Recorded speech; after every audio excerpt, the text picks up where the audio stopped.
Repost from AITA after it got removed, with some relevant comments and edits. Opinions were mixed. 26M, met a girl, 25F, on a dating app about 3 months ago, right before I deployed overseas. We haven't met in person yet, so everything has been over text, and we haven't moved past the talking stage, so there's no expectations or commitments.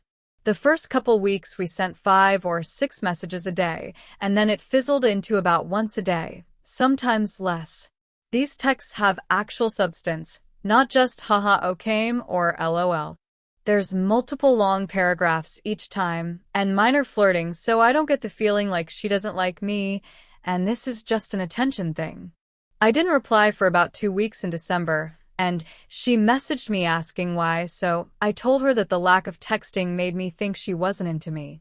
She responded that she was just super busy since she started grad school, and that since she started she's been really bad at responding, which I completely believe.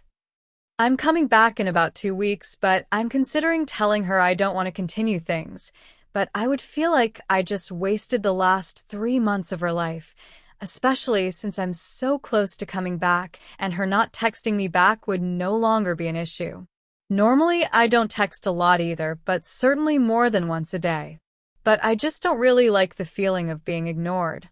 I think this may partially be an ego thing on my own end, which makes me think that I'm being an asshole, but it's still affecting my feelings towards talking to her. So WIBTA for cutting her off and wasting the last 3 months of her time because she's kinda hurting my feelings? Edit.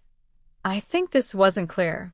I wasn't planning on ghosting her. I was going to tell her that I needed more from her. But I also feel like giving her the ultimatum of text me more or we stop talking is manipulative, so I was going to end things since her texting me more after that would be disingenuous and neither of us would like that. One of the comments said I was the asshole for ghosting her back in December, so I responded with this. When I ghosted her, it was because I texted her and she took about 2 days to respond. I texted back immediately, and she took another 2 days to respond. It's less ghosting and more not responding at that point. And by then I figured she didn't have any feelings for me and was either being too nice to break things off with me, or she was afraid of what I would say/do if she did break things off since I am a man, and probably intimidating by way of my involvement with the army. If I keep responding at that point, then I'm the creepy guy who can't take no for an answer, and I make her uncomfortable, which also makes me an asshole. I guess I could have texted her saying that beforehand, but then I look like the guy who says, "Fuck you, bitch, I never liked you anyways," after getting rejected. Which I also don't want to be.